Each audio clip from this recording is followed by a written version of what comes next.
Yo, from Saint Lou is Miss Ria for April 17th, 2026. We're coming to you in the name of Lou Sif her because he, she, and she, he are nos. We. And we send all our bliss as the S elf, as the serpent elf. We send vril bliss to our sister Jo in Germany and our goddess Tier sister and all those we knew before we came here. We bliss you in the name of Lu, Sifar Dana, Diana Shakti Kali. Most beautiful woman, we all agree. Maria, she's so beautiful. But Maria agrees with me and Lou and Ansu, Bob, Sean, Janae, and Suzuki. And I should say Bobby, all of us unanimously agree there's never, ever been a more beautiful woman than Donna, who is Anahita, or you could say Anasita. She was born in northern India into the ruling family of that state, that province of India, like an empire, an Indian empire. And she married Lou and moved to what we would call Iran right now, which would later become, part of Sumer. And from where we're at in 2026, this was over 1 million years ago. They're so fucking lying to you. That's why we don't pay attention to it. We take everything with 1 million grains of salt because we're looking at an illusion. You're looking at an illusion. Quit taking it literally and you'll start to see it better, right? You'll start to see it better. What is now this today called Elam. And let me ask you, my nigga, you think it's a coincidence that that's male in English backwards? The city that Lou and Donna, in their real life on Earth, were put in charge of. They didn't even want to be. They were asked to be. It's called Elam. Male, M-A-L-E, backwards. And Elam is L-am. I'm L. This is what the myths that the great artist Lou took from. This is how he took from his reality and created the myths.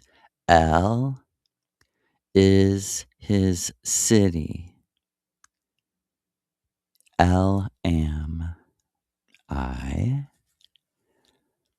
And he created a fictional person out of his city.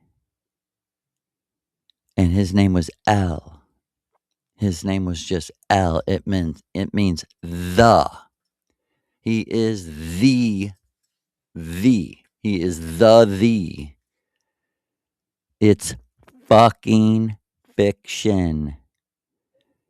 You know how we know? Reality in your life, in your heart, in your mind, living it in this matrix is stranger than anyone else's story. It's stranger than their fiction.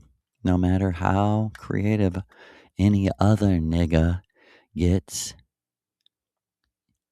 even though you and I are both slaves.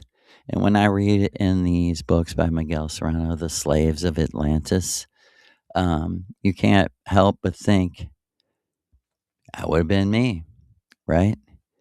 And the whole book, Miguel Serrano, is saying he's not counting anyone out. He'll even tell you that he's in contact with Jews and has Jew friends. And he said he looks at them like, how do you overcome all the things they say about me? And yet here we are, face to face. Friends. We're friends. Miguel Serrano believed that magic of the true self could transmute anything. But see, first you have to deal with the physical reality of race in your people, or you'll never ever become human. You'll never care that they took out someone innocent from your street, from your neighborhood, and locked them in a cage for a plant. I'm never, ever going to stop saying there's hundreds of thousands of people locked in prisons in America for marijuana, and yet it's almost completely legal in, like a third of the states. It's medically legal in most of the states. The only places where it's completely still illegal are the most white, Republican, Christian places. Let me tell you, listen. Do you hear any fucking reality that we say? Not our people, but, people who are tuning in from, you know, outside of our circle. Do you, does that data speak to you that there's 30% of America that believes that they have the right to lock other people in a locked cage, torture them, and feed them poison for having a plant? And they're the ones. They are the ones who say their God created all of nature. Who would fucking claim that? I mean, you people, like, people who believe this, you're fucking brain damaged. Like, you don't know how big of a claim you're making? Prove it. Some universal thing has fucking chosen you, speaks to you, blesses you, while what? In a counterbalance, it curses other people? That would be too much like reality. That would be too much like real life. That would be too much like prick fucking dickhead cocksucking human beings that we live with every fucking day, wouldn't it? Oh, made in his image. Isn't that right? Made. Let me tell you, I am not made in any fucking body's image. I'm made in my image. I was created by me. That's what eternal means. You can say it and not believe it, or you can start to take your own words serious. A real man or a real woman means what they say and says what they mean. Means intentionally what they say, right? And says what they truly mean. They're not trying to deceive you. Like, we're not occultist because I'm not hiding anything. I was told at times, not any kind of truth. I knew that Maria Orsic was one with Adolf Hitler years and years before I was told to tell anyone. I was told not to, right? And the first person I had told, you can how can it be a coincidence? The first person I told was my sister, Sita, I'll call her. So it's crazy. But she was the first person I talked to after being told, tell everything. There's nothing to hide, Joe. Tell everybody. I am married to Adolf Hitler. I would go on other planes of reality and have sex with Adolf Hitler. We were one. We became one through Lou. And I stand with Lou, Donna, and Maria.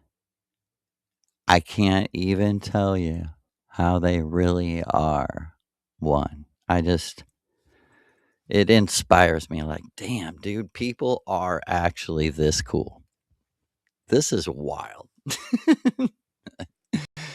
And the first ritual after, and I'll get to the reading, the first ritual after I found all this out, that I was going home to, that I did not have to ever repeat my life again, that I just wouldn't, there wouldn't even be a choice after I died this time, if I died. And um, the next week was like I had no idea it was going to happen. Like I told Maria, I wouldn't have worn my pajamas because that's usually what I would wear. She would be, she's dressed in her own way for her ritual, which usually is like a small. Well, I've described all her outfits. She used to really tell me to take note of what she was wearing, that it meant something. Everything from skinny jeans and punk rock t-shirts to lots of dress, lot of little short dresses.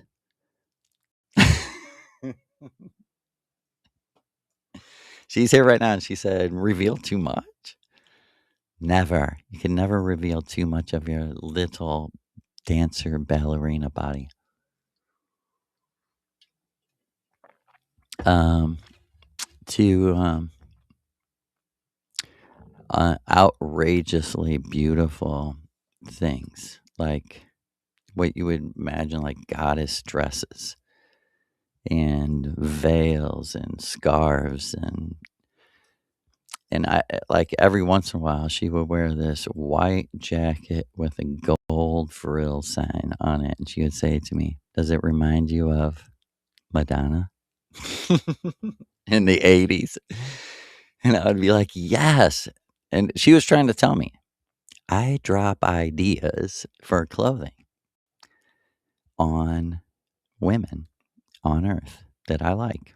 She really likes Madonna. And you might be like, well, she's fucking Jewish. She's a Kabbalist, blah, blah, blah. She's here right now. And she said, I don't care. It's her essence. Listen, we want to make it clear. The hero, the Aryan, Hyperborean hero, can fall as low as sticking a needle in their arm on the street, homeless, ready to die. And Maria and Lou are both here, and they're saying it happens every day. It happens every day, and they want you to know the reason why. The unseen enemy against certain people. It's privatized. It's personalized, and that's the real context of some of the reason why um, our people end up that way. And any of our people who are like that right now, we send some vril to you right now. And what it is, the essence of what's wrong, but is not understood, or maybe is understood because I understand it, and it doesn't. Understanding it doesn't cure it. Understanding it doesn't block it. And what it is that we're not able to be conformed to the world's vibration. And it's in the essence. My friend, after like a year, my friend shot himself in the head, killed himself. After a year or so, I unexpectedly was shown by Maria exactly what happened, how I was out of my body with him while it was happening. And I had proof. I had a dream about it 2 months before it happened. I dreamed exactly the time that it would happen and exactly what happened, showing me later how it's possible to be in two places at the same time. It's possible to go through two doors at the same time. But I was with him, and then so I was shown in my ritual. I just like, I was breathing, remember, recover, return. And all of a sudden, it was just like I had several dreams about it after. They like went in reverse, like dream, dream, dream. And there I was. I was just standing right next to him. And he had the gun, and he said to me,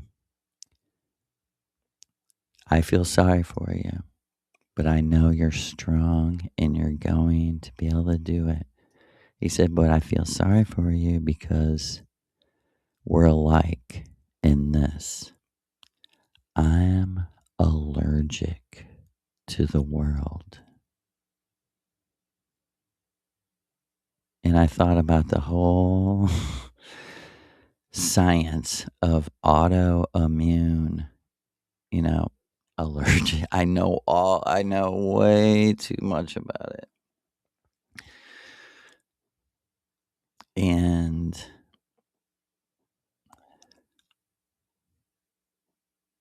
I understood. That's how someone just completely falls to a level where they're like, I can't work, I can't do anything, I can't live, I can't die. And here I am existing on the streets, or, existing for my next shot, right? We get it. We get it. I seen in myself. Um, like someone really pointed out to me one time. They were like, they knew the reality of me. They were like, I want to tell you something. You know, of course, people think you're crazy or whatever, but Joe, you're very lucky. You're very lucky. Like, none of us have someone like you have Maria. Like, she is actually there with you, during all this. And for real, it just echoed through my astrology of like lucky Leo, lucky Leo. And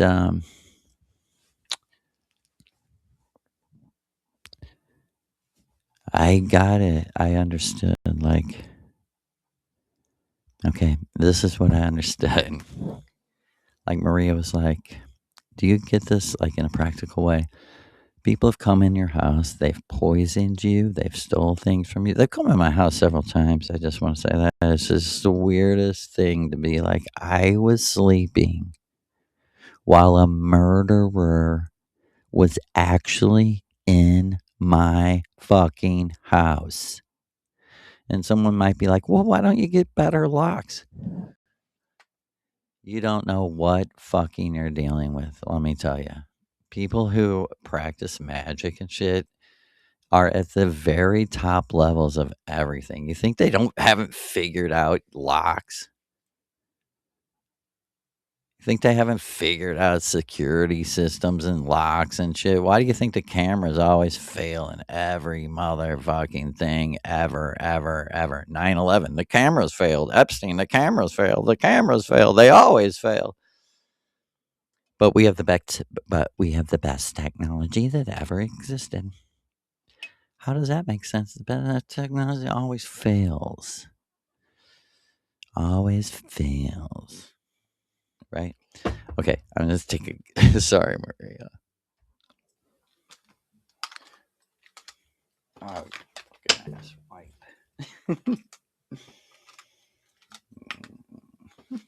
Mhm, mhm.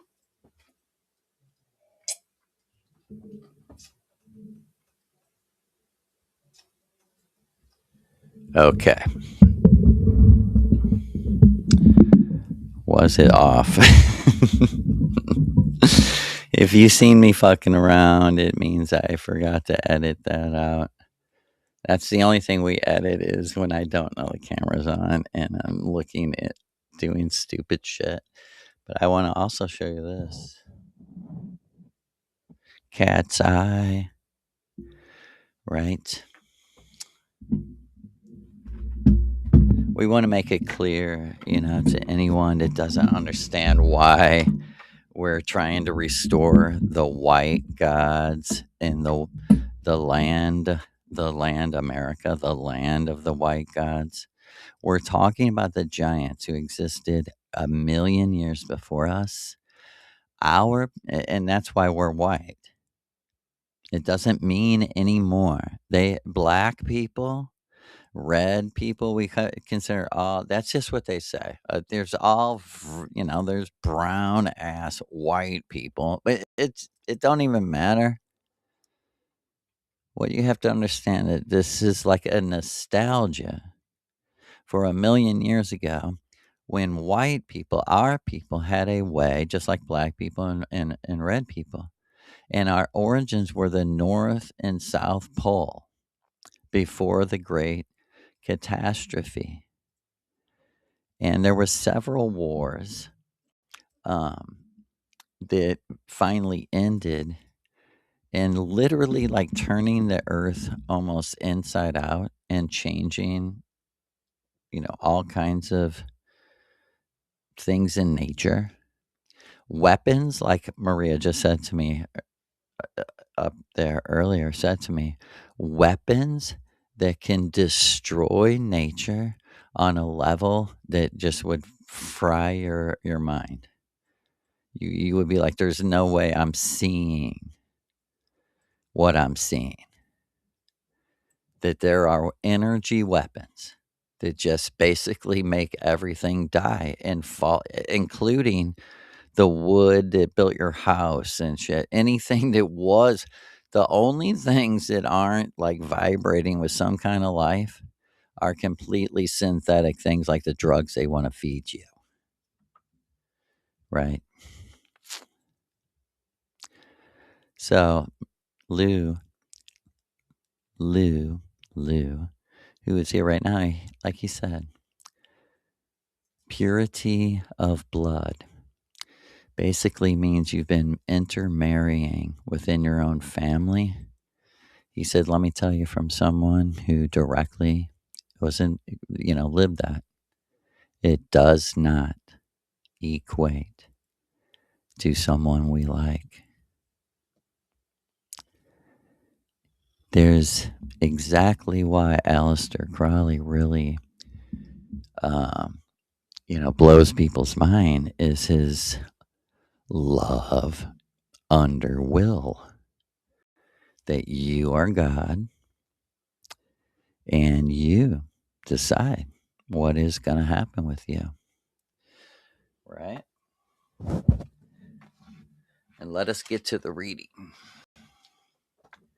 Okay, Maria wanted me to start with this. I wrote this in like 2010, and it's called Our Psychic Defenses Against Reality. And you could say this was, a year or so before, 2 years before I ever considered we were actually living in unreality, the Matrix, which has its own sort of reality. So this is called Our Psychic Defenses Against Reality.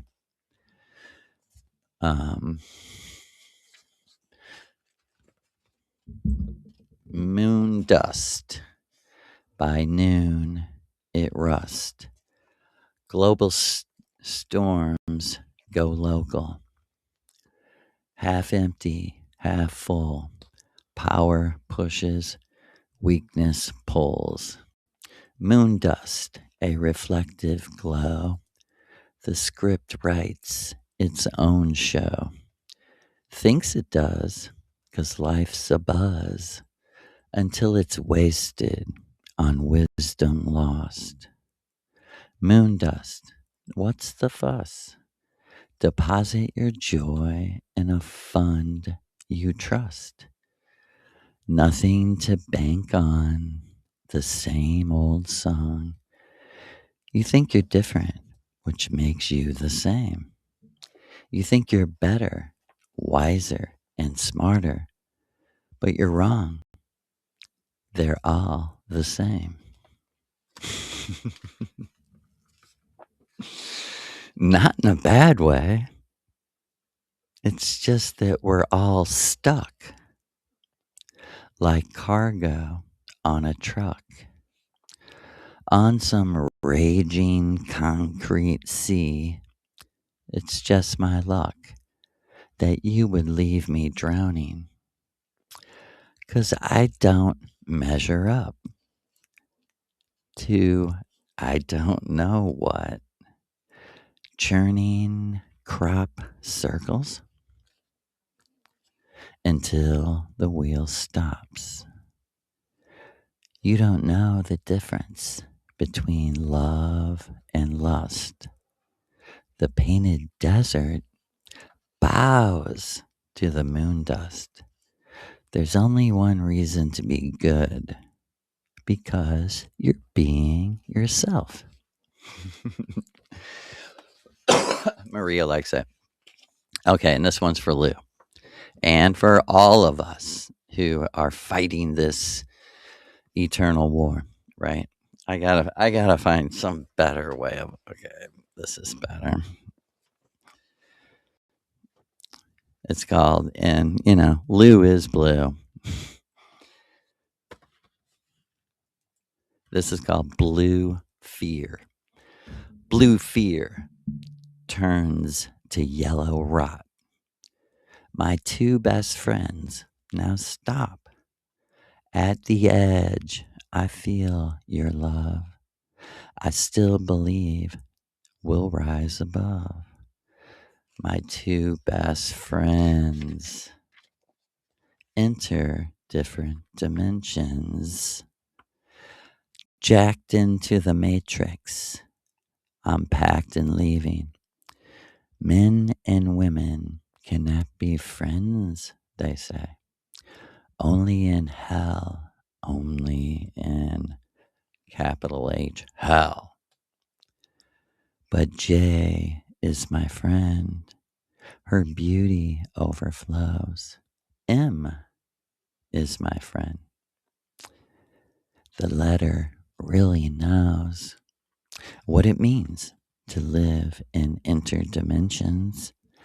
I love you, my friends, with a love that doesn't have to be proven or even spoken. Still, I speak it here, so the point is proven to the unjust judge who rules the low. I'll be getting high with my friends and discussing the show of life that judges and condemns with that subjective knowledge of right and wrong.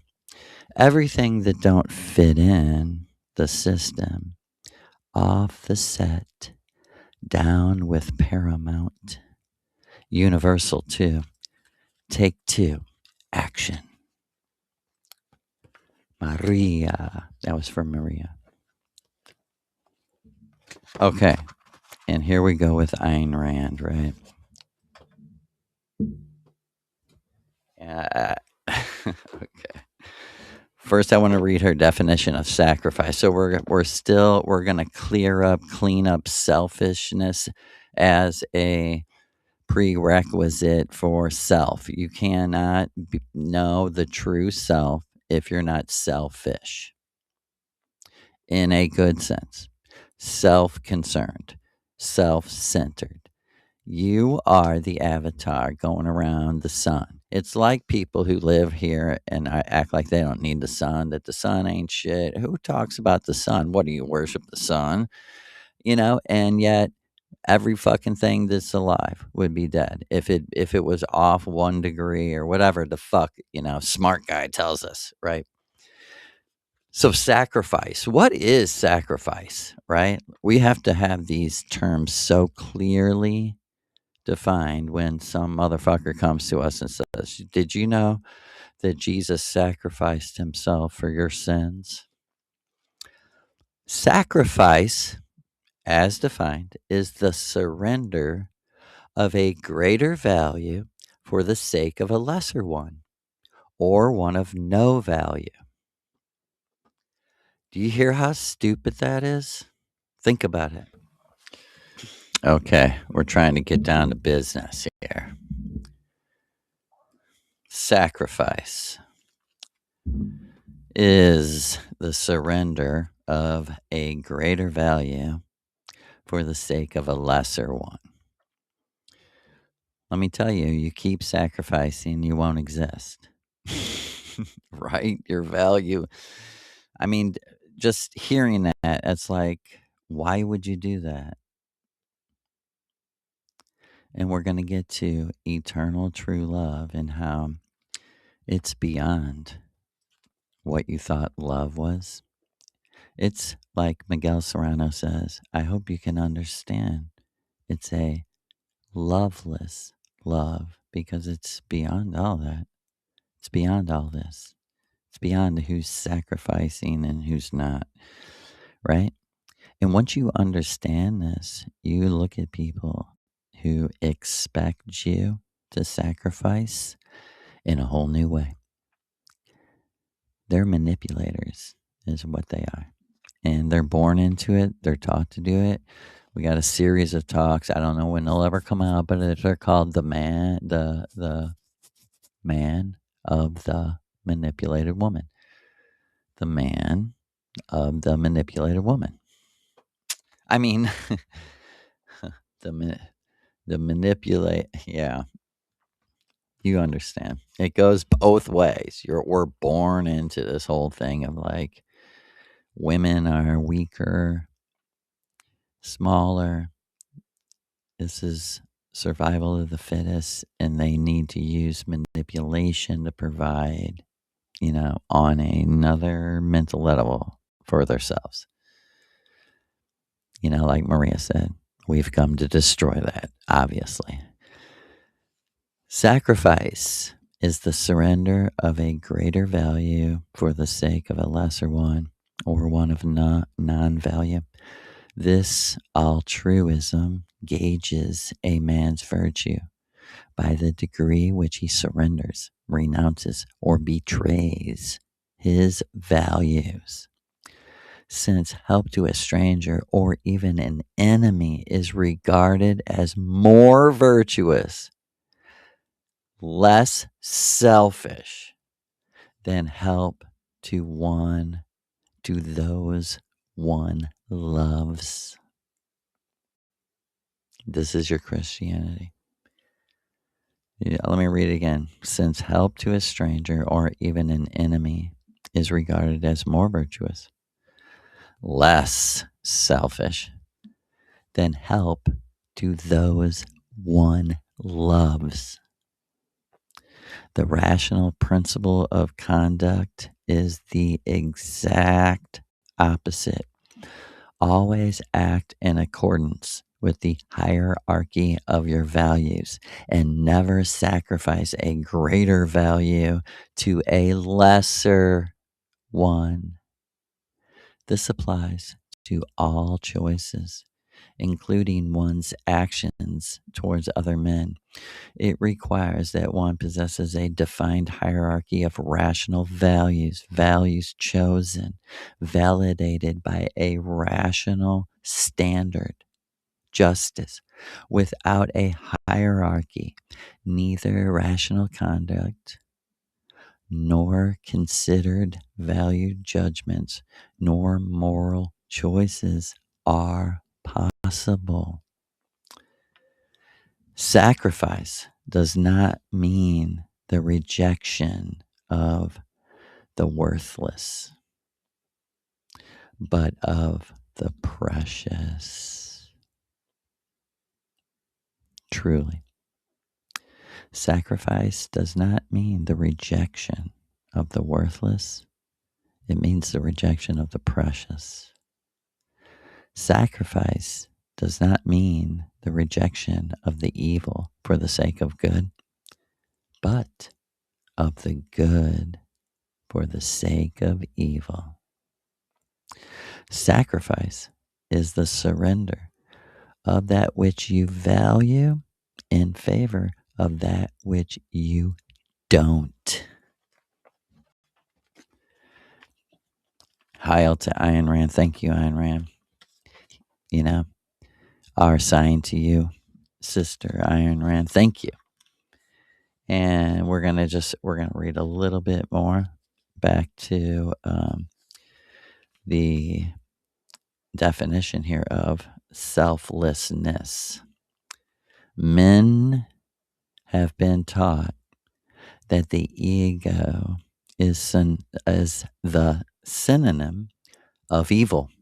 Men have been taught that the ego is the synonym of evil. And selflessness, the ideal of selflessness, like Jesus saying, deny yourself, is we've been taught the ideal virtue.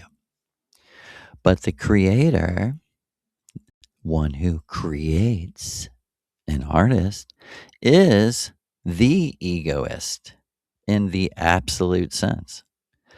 And the selfless man is the one who does not think, feel, judge, or act, because these are functions of the self, the serpent elf. And one more. The first right on earth is your right to your ego. Man's first duty is to himself. And let me tell you, no, you will be no use. You will not be original unless this is true. Unless your duty is to yourself. And what do you mean? Be true to yourself. Be original. I think of everything sort of as through this artist thing, because I'm trained by Maria. Like, what are you going to do in the world? How are you going to express yourself in the world? You're going to express yourself that you put something, or someone else before yourself. It automatically portrays weakness and lack of knowledge of your serpent elf.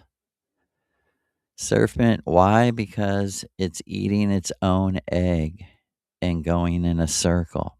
But it's okay. It really is. It's okay because we have the serpent mother right here with us. She's the most beautiful snake ever, ever, ever. Right? And she's like, let me tell you, people, she's here right now. And she wants you to know the most beautiful animals are the eagle, the snake, and the scorpion. And throw spiders in there too. But she's serious. Some people have different taste. Can't tell somebody what they like and what they think's cute. I think those are the cutest animals. Joe thinks a lioness is. And he thinks his sister is the lioness. She's saying that. The first right on earth is the right of the ego. Man's first duty is to himself. His moral law is never to place his prime goal within the persons of others. His moral law is never to have the goal within the persons of others. His moral obligation is to do what he wishes, right? Do what thou wilt. Unless you're a slave. This is just coming up to meet Crowley at his own fucking face and going, and him going, do what thou wilt. Yeah, so fucking what? So what? Everyone that has freedom does what they want, and that's what proves who you are. It's like, oh, see, now we've got to the bottom of it. Now that you have everything, what you actually like is harming other people. You like taking your anger out on innocent people. You're fucking crazy. You're nuts. America is a crazy mental patient of a country, and they're like, yeah, you know what? Get Iran, and they did nothing, nothing, nothing, nothing, nothing to us. But we know who doesn't like them, don't we? His moral obligation is to do what he wishes, provided his wish does not depend upon other men. You hear that? This is where we qualify do what you want, right? Do what you want as long as it doesn't depend upon someone else, some other man's enslavement or your dedication. Either way, up or down. It's got to be you. That's how we love. That's what we love. We don't love anything else. We love you. We love your essence, your vibration. It's called frequency match technology. We live by that. Like Maria said, I'm fucking here right now because of it. Like, how the fuck would you, like she's saying right now, oh, even though we have eternity, how still it's like trying to drink the ocean. You're telling me I could find the people I need to find in a haystack of 100 billion, 100,000 million? She said, okay, and cut that. And, if you're like, okay, and I'll only search within my race. And she said, like, there is no such law. We all know people who love people from other races as much as we love, like she said, people from other races. And none of that's true. I mean, on an astral level, like the truth chamber goes out the window, and you're like, just like the German soldier said to me, yeah, rah, rah, rah about Germany. I do love my country, but that's not really why I'm out here. I'm out here to die because I know the truth. They're invading our country with all these for 30 years. He was telling me it's been war in Germany since World War One and before that. And he was telling me it's really just come to this. I love my wife and my children.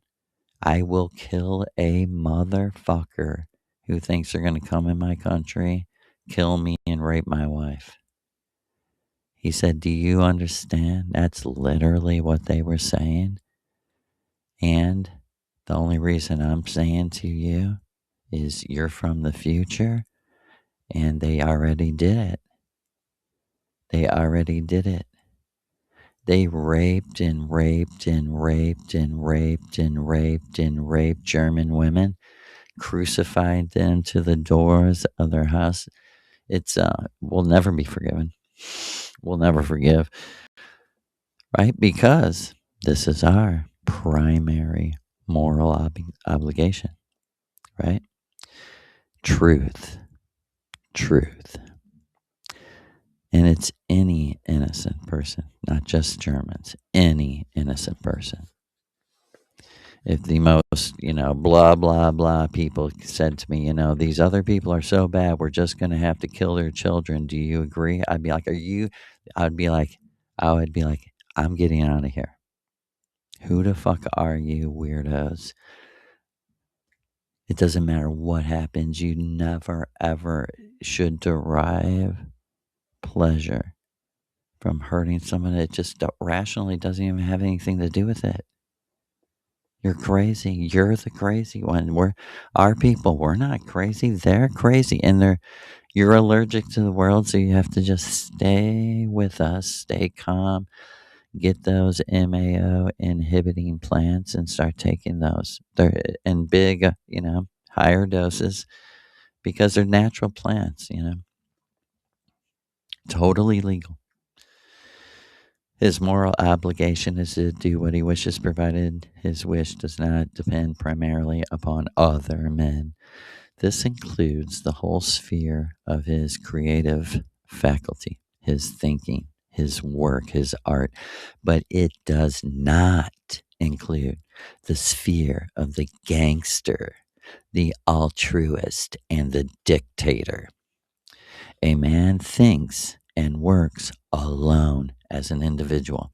A man cannot rob, exploit, or rule alone. Do you get that?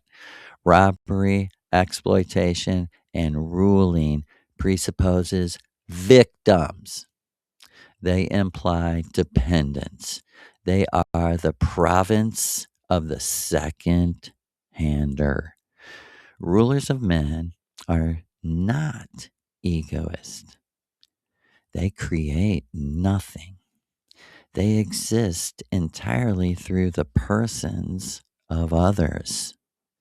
Their goal is in their subjects, in the activity of enslaving. They are as dependent as the beggar, the social worker, and the bandit. The form of dependence does not matter. Right? And we'll be right back with Miguel Serrano, Ultimate Avatar LL. And crazy, but Ayn Rand from the East coming to the West, like Maria sitting here, best describes the gem in the eye of the Western goddess, that she is an individual who thinks for herself, doesn't need any man. Like people are saying, you're trying to be unpopular, you like to mention all the people that people hate, like both sides. What the Hitler side would be like, oh my god, how the fuck can this nigga be reading Ayn Rand? I'm a Nazi. Heil Hitler. And the other side is like, we're libertarians that really truly believe in what Ayn Rand was saying. How can you possibly be a,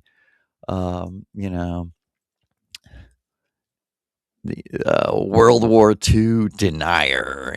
How can you be saying Hitler is a god? That's their thing. Oh my God, this guy says Hitler is one of the gods. Funny, but the data would show you the people you're listening to, the biggest monsters that ever existed on all the earth, like Osama bin Laden, Muslim extremist, the communist, the fascist. It's funny. We're living in the post world where they took over and rule everything, and it feels like a living hell. The vibration is like, God damn, something's wrong, right? And these claim to be the good guys. And if people are wondering, how the fuck can you do this, right? How can you accept Ayn Rand and condemn, Bashar or something? Because you got to be on the right side of history when it matters. If you're on the wrong side of World War II history, you're not with us. If you're on the wrong side of World War II history, you're on the wrong side of Palestinian history, you're on the wrong side of Iranian history, you're on the wrong side of Afghanistan, Iraq, Libya, Lebanon, Somalia, Sudan, Croatia, Yugoslavia, Serbia, Ukraine. Every fucking one of these you paid for. Your tentacles of poison arrows have gone into the world and sit here just like the Bible says on blood running out of Trump's mouth with makeup. I'm a king. All I do is win, win, win, win. Yeah. Uh, Sick of winning so much that they're sick of winning. This motherfucking dude, I just have to say, I just seen him say that we had the best economy in the history of America right before we went to the Iran war. Like, what the fuck? How the hell can people listen to this? And where are you living? This is like hell. Almost. I mean, my friend was saying to me where we work, like, man, dude, we're like some of the best paid, like labor work. People that actually work. He's like, dude, everyone's bumming. What the fuck is this clown talking about? It's just like we're on the edge of a fucking depression. And this dude's like, it's never been this great for hotel and casino owners because that's a very credible business. I would, if I was going to pick someone to like mentor my children, casinos and stuff. That's it. That's intellectual. Casino owners, a guy who knows how to develop a ballroom sounds mighty gay. And I read right in the Epstein files a real, totally never been denied. The Russians have pictures of Trump sucking off, or no, blowing Bubba. Bubba. You know, they called Clinton Bubba. I'm not saying, hey, any Bubba's bad enough. Any for a hypocrite. I'm not saying that's bad. Do whatever you want. I truly believe that. All the way as far as freedom can take anyone who's not harming anyone else. It's your business, not mine. I mean, it totally isn't my business. My business isn't yours. Live and let live. We should absolutely, those are like principles that are worth sacrificing for. What's a freedom? Live and let live. When you have people surrounding you are like, no, we don't agree. What do you think's going to happen? All right, Ella. Okay. Maria said, hold on. Now we're going to do a little bit of a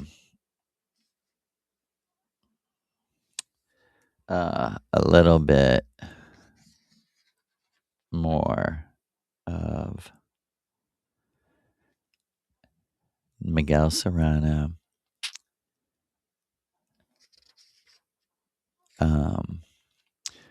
Ultimate Avatar. Right? And we're picking up on this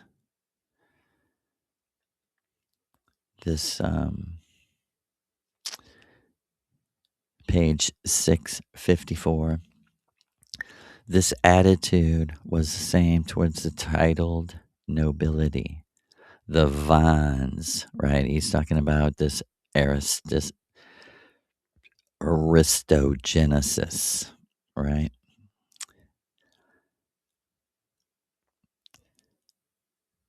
Mixed, this attitude was the same towards the titled nobility, the Van of the Prussian army.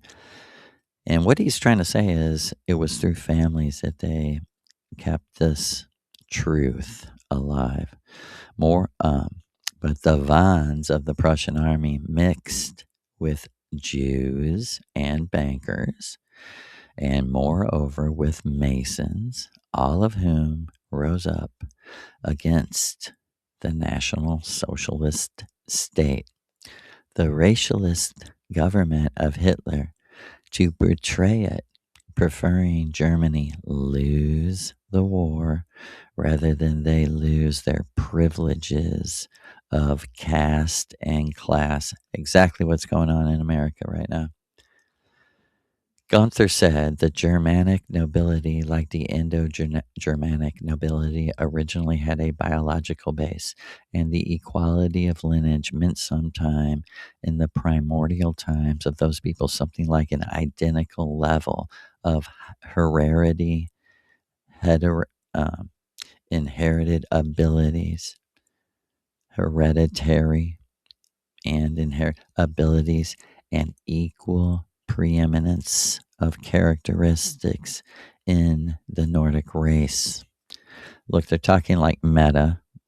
All of this was interpreted and destroyed by marriages for money with the daughters of the rich Cana Illy. He added, we must not only have a eugenics, but a Aristogenesis, or rather the creation of the genetic aristocracy. The dominion of money is even worse than that of an ignoble nobility, and the dominion of the masses of the great urban centers is yet more so. Nevertheless, individualist thought can never become an aristocratic thought. This Gunther meant liberal and capitalist individualism. Like I said, we're kind of bringing the balance because he's right, but if you're not an individual, you can't be anything else. You can't be the self. But it can be taken too far to where you no longer can see your ancestors, those who vibrate like you. To elevate family through breeding until the sons and nephews can make the claim of being considered among the nobility. And like Maria said, this failed completely. This Aristogenesis. That's why we're reading it. There are always they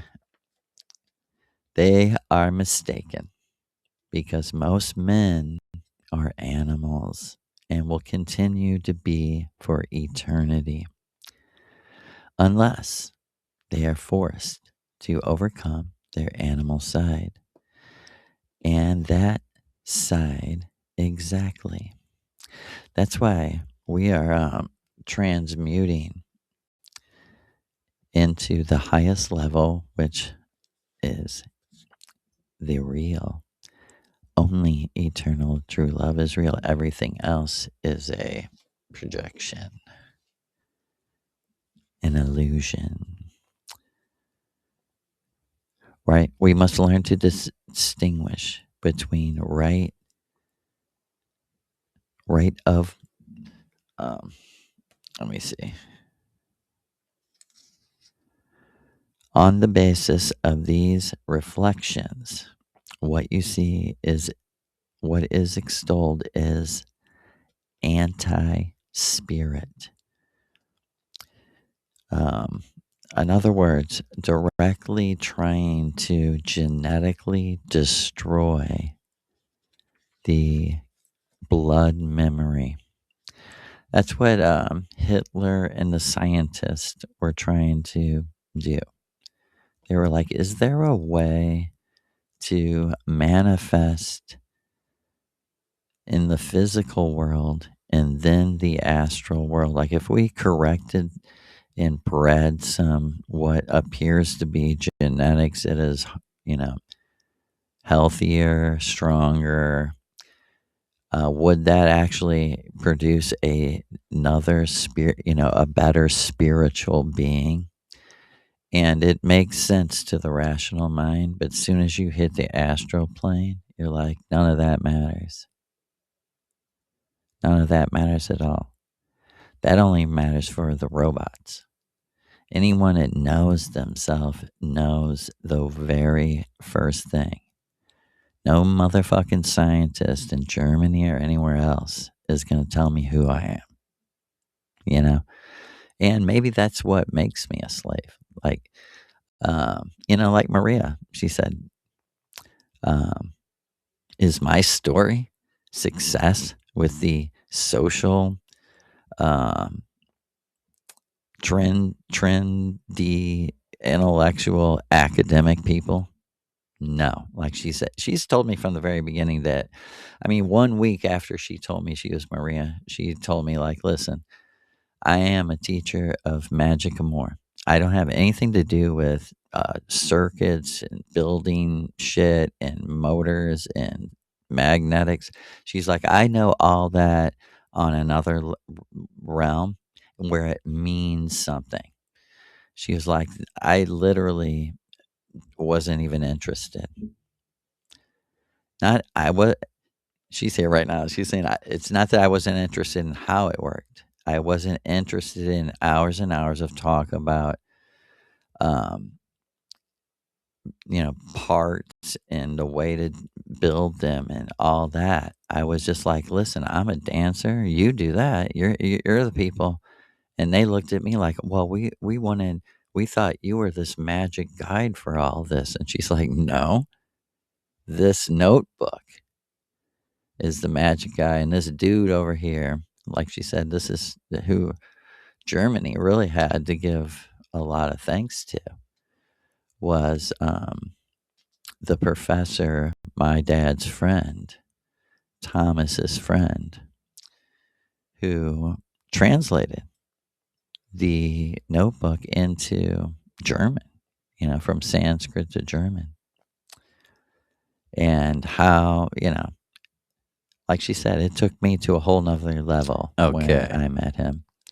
Okay. And Hans Gunther's position against, and he's, just pointing out here the different positions during World War II of what was really going on, why white people were wiping themselves off the map, lowering their total population according to the world, like drastically, right? What was happening?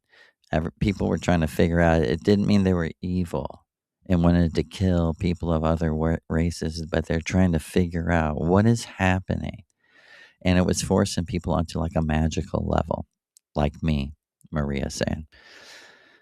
Hans Gunther's position against, and like Maria's here, she was like, believe me, this was the conversations that were being held everywhere.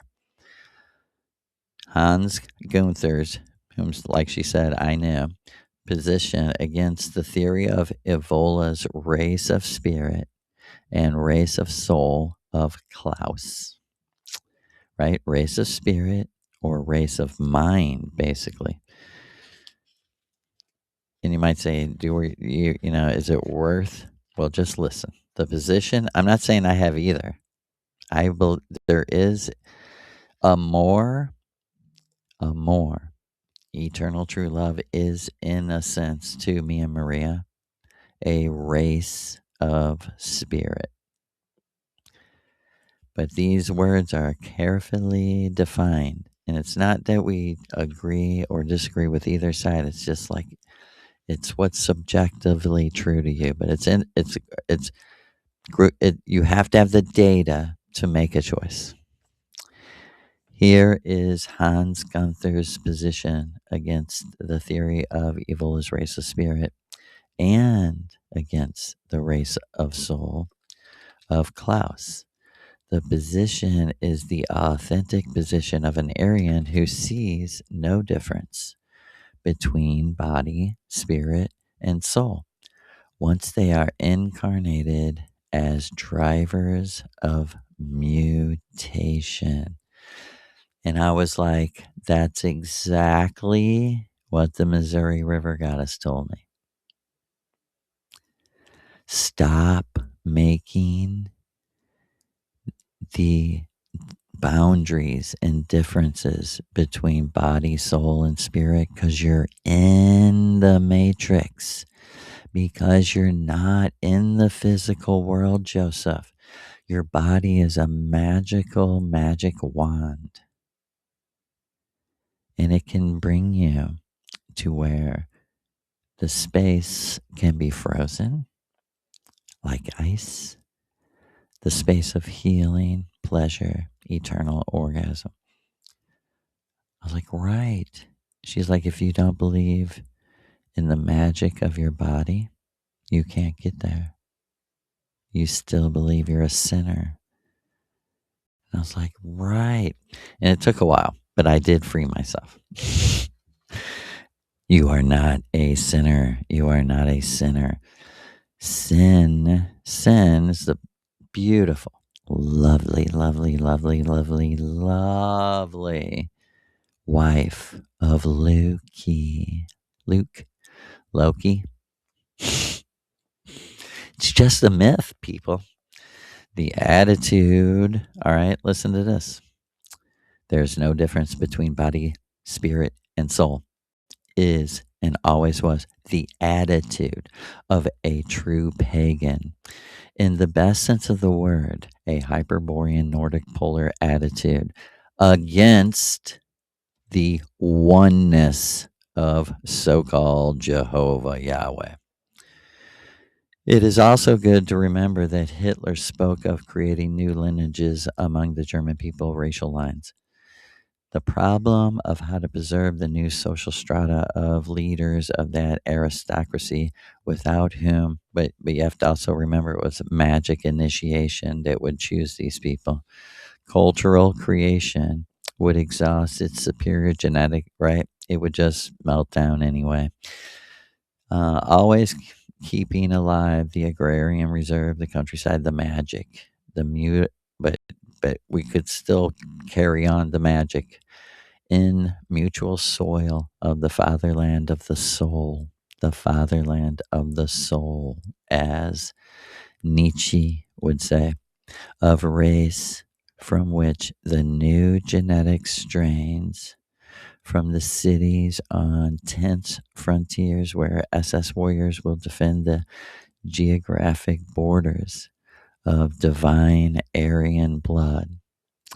There can be no greater error for them, no greater crime than choosing the wrong spouse because they were not in the matrix. They were in the real world and they're trying to figure out how to keep the European Indo-pagan culture alive as white people decline in population on purpose. And a world war is coming to exterminate them, right?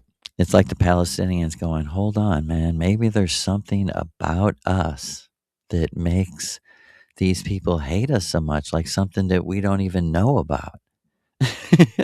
Like our vibration on a meta level. This is where we're coming from. Because I want people to get a fucking right.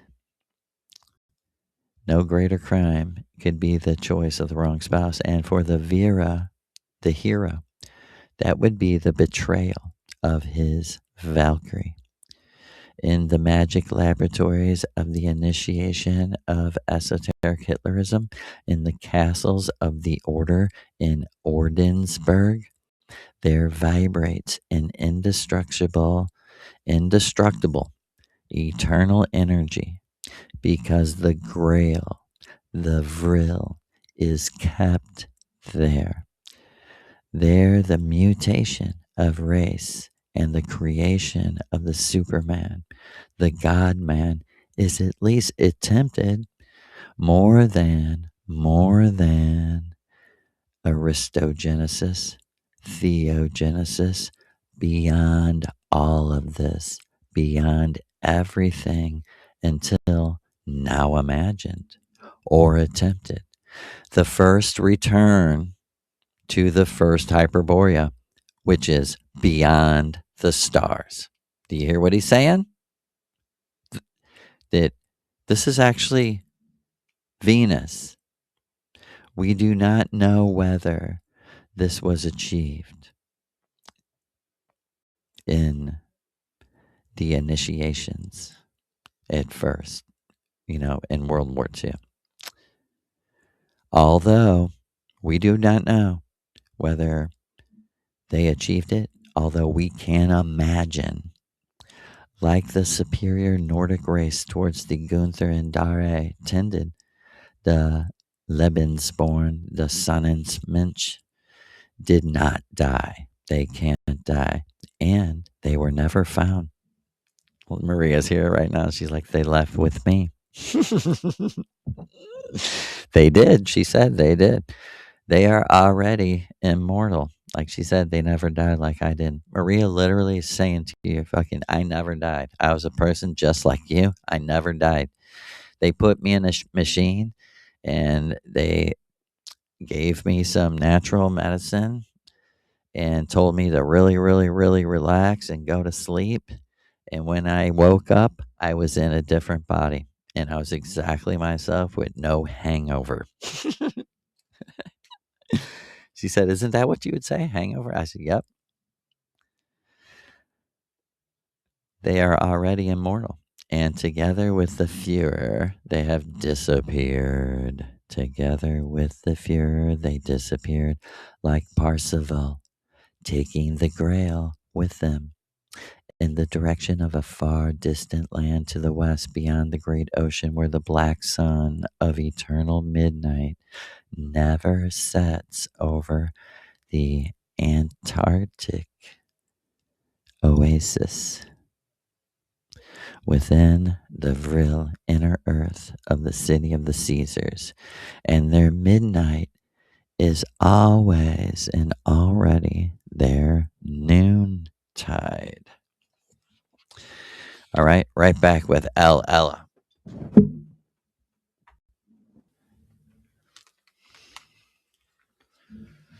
Okay.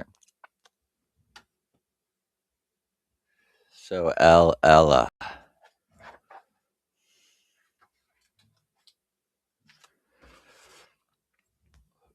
Miguel Serrano. Ella. I hope you don't mind me taking a smoke.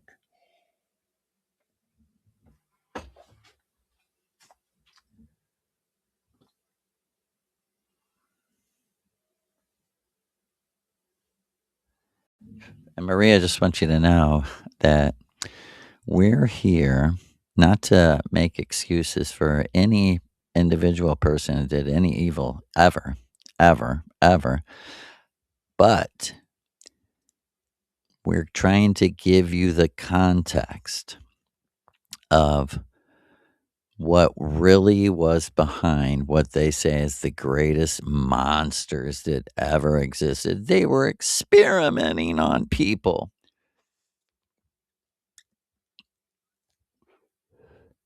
But the evidence will bear that, of course, every German isn't good. No one said that ever. But it will show that Adolf Hitler made laws protecting animals. That's usually what a mean, horrible person does, right? He outlawed experimenting on animals. He outlawed kosher slaughter, the torture of an animal to eat it. You don't have to torture an animal to eat it on a mass, millions of billions of cows, goats, leveled is nuts. The first day in office, he banned male circumcision, which is a brutal, painful, mutilating, horrible thing. And there's no excuse. There's no excuse except I was born into it and brainwashed, and that it's the ultimate proof, you know. And I get it. You got the doctor telling you and everything else.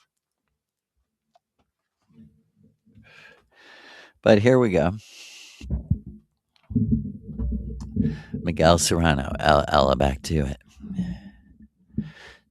Spring and summer passed by with the help of the troubadour.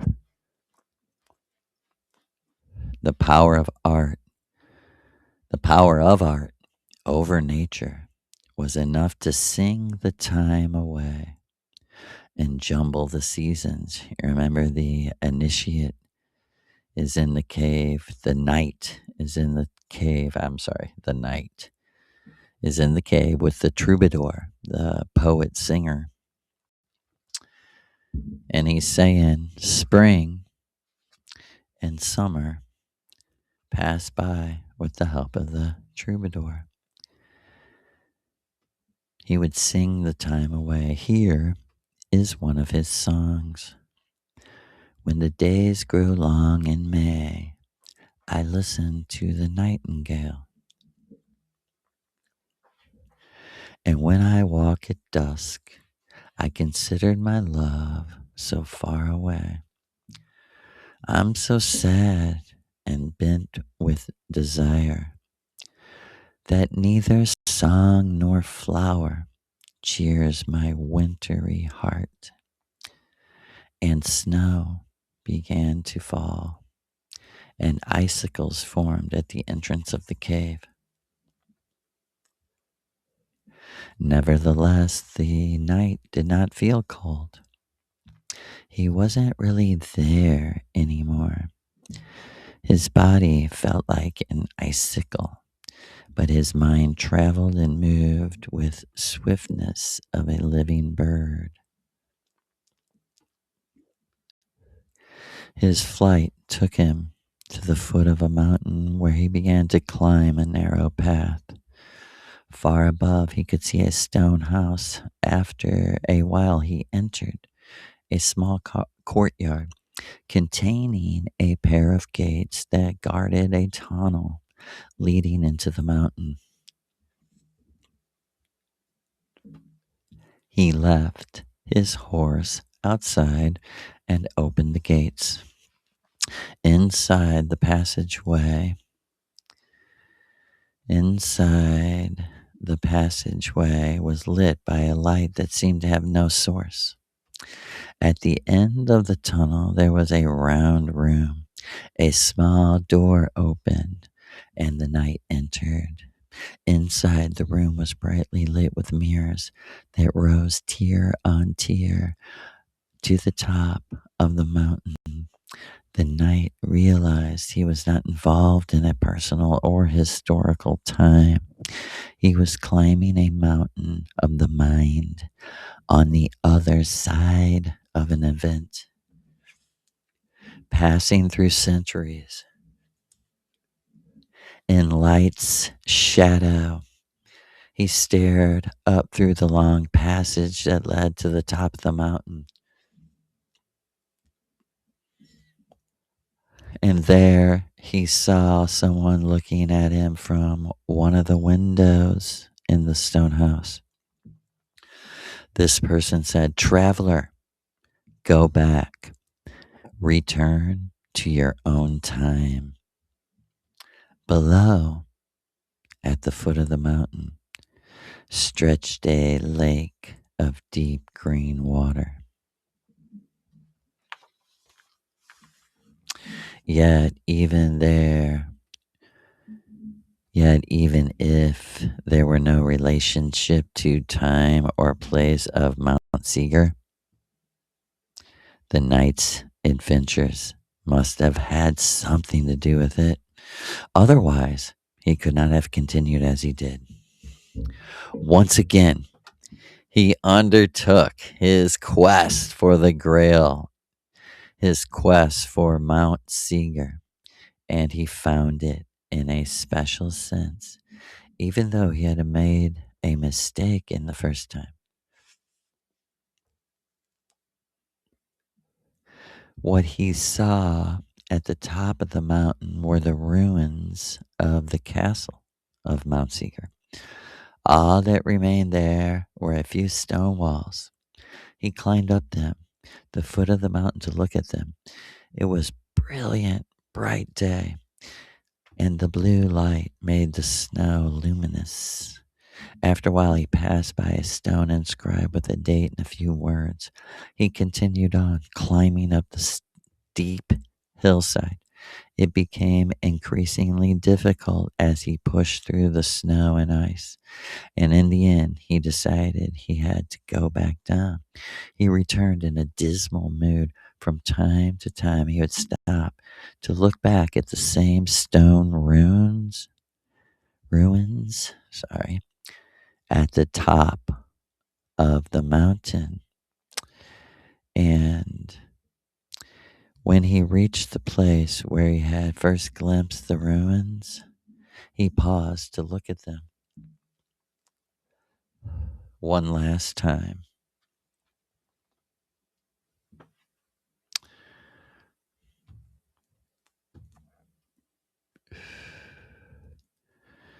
He paused to look at them one last time.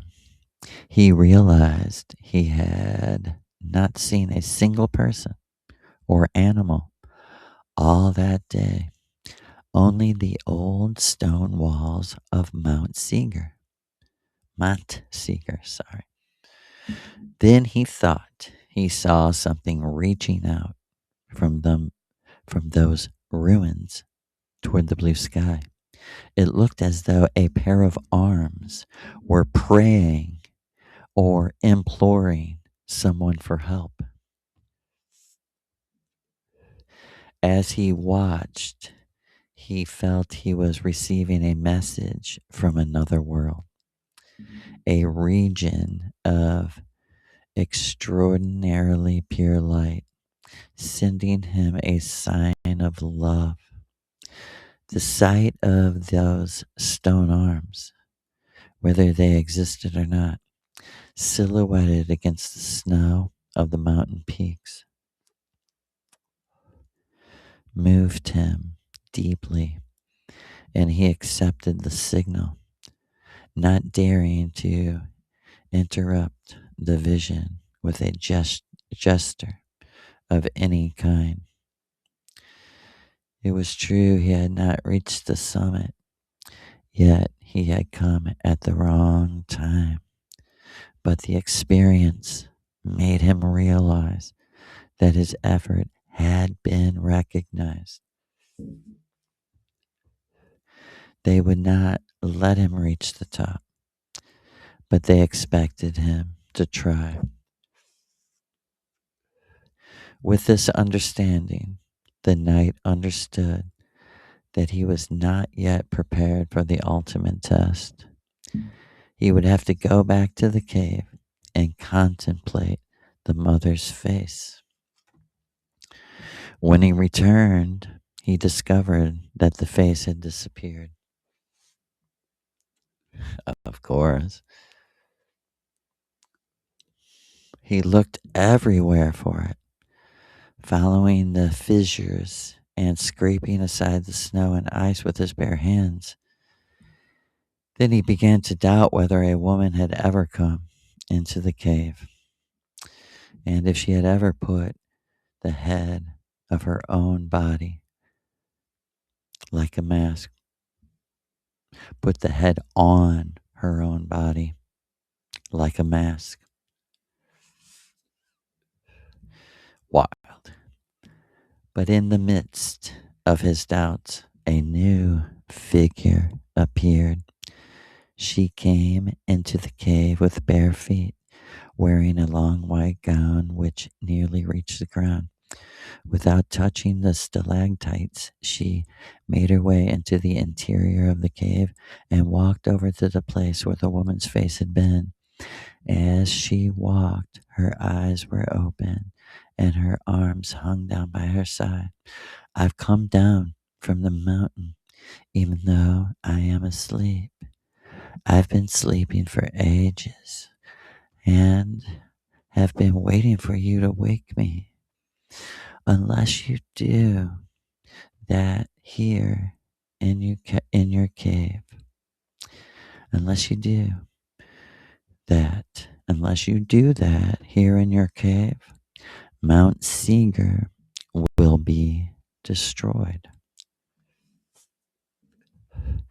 But I've come to defend Mount Seeger, claimed the knight.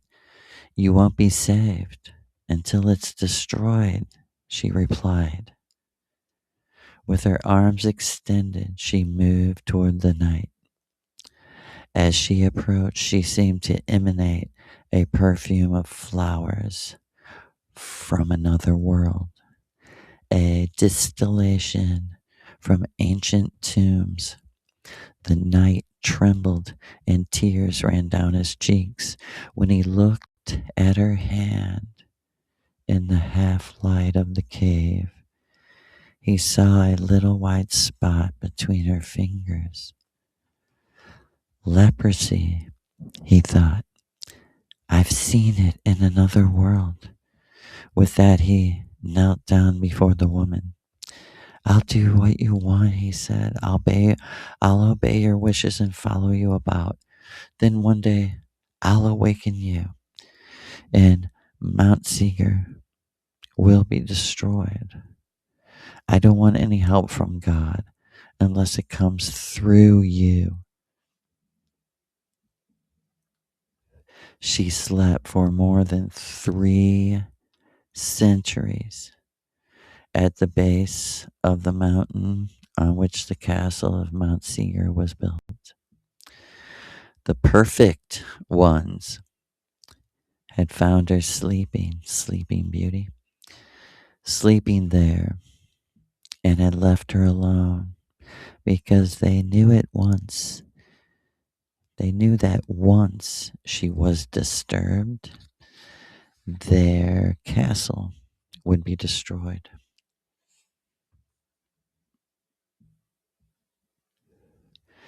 They were aware this would eventually happen and were serene about it. At times, they almost wished for it. Few knew of the room where she lay, or the secret passage that led to it at the foot of the mountain. It was dark, bare room, and she stretched out on a stone platform, covered with a transparent veil like a bride. Her arms were crossed on her breast. Her hair hung down on either side, and her feet were bare. She looked alive enough to make people realize she was only asleep. Sometimes, in the middle of the night, she would open her eyes and unfold her hands. She would gather up all her hair and would move about the room. She even walked up the passageway that led to the top of the mountain. The perfect ones who guarded the castle knew immediately when she had risen from her bed, or was it her tomb, at the foot of the hills. They did nothing. They would merely watch with ecstasy and wonder, overcome by the mystery of her existence. More than one night, guarding the castle's side, as he watched her along the battlements, or pause at a sentry fire as though she were warming herself. Then, with her open, blind eyes, she would stare out over the valley and river below in hope of finding the knight who would come at last. After their first encounter, she went away for a long time. The troubadour then came with his lute, sat down next to a tree outside the cave, and began to speak. You're now the supplicant. What you are going through was revealed to me by the first troubadour. He received a message from the falcon perched on a golden branch of one of the oldest trees in Eden. He then repeated the message that he had heard. Only he who is prepared will reach Mount Seir. And with that, he left. Finally, she came, standing asleep in the snow outside the cave. She started to speak to the night. Let's sit and talk, she said. It reminds me of Maria. You can do what you want with me. I won't defend myself. The night quietly responded, it's I who am at your feet, hoping to be a mirror for your beautiful image. I hope somehow that my words will get through to your dreams. Your beautiful whiteness and purity justify my long pilgrimage. Moreover, I can see blood stains and wounds on your delicate feet. They're also covered with sand from the deserts you've been crossing for centuries. Your long legs are like the columns of a beautiful temple, or like the long path in which I walk along. Your stomach is the valley of the moon, where ancient tribes celebrate their rituals. Your breast is the summit of the mountain where you sleep. Your forehead is like the crest of the moon seen from the northern gate of Mount Seir. Your eyes are a bridge I've not yet crossed, but which brought a message that reached me during the darkest night. Your pale hands and fingers are scratched by the rough tombs you've struggled to open for centuries. He then fell silent, and she approached him with a shudder. She opened her arms and stretched out her hands in search of his face. Her eyes were open, but they looked beyond him into the night. Oh, my lover, she said, if ever you become mine, if ever a night comes when I may lay down beside you and clasp you in my naked arms, I'll give you all my love, my eyes, and my life. Her hands found his face. She pulled him toward her very gently, and her lips touched his like a momentary feather of snow. Then she left, passing over the surface of the ice as though walking along a ray of moonlight. And we'll continue. We love you. We love you. We adore you. Healing. You ruse. Man rune to you, right? Man rune to you. Heil in Miguel Serrano's name, the last avatar. We give you thanks, Miguel Serrano, for that beautiful, beautiful, beautiful words to counteract the war against us. We are dancing the war dance on the astral for you, our brother.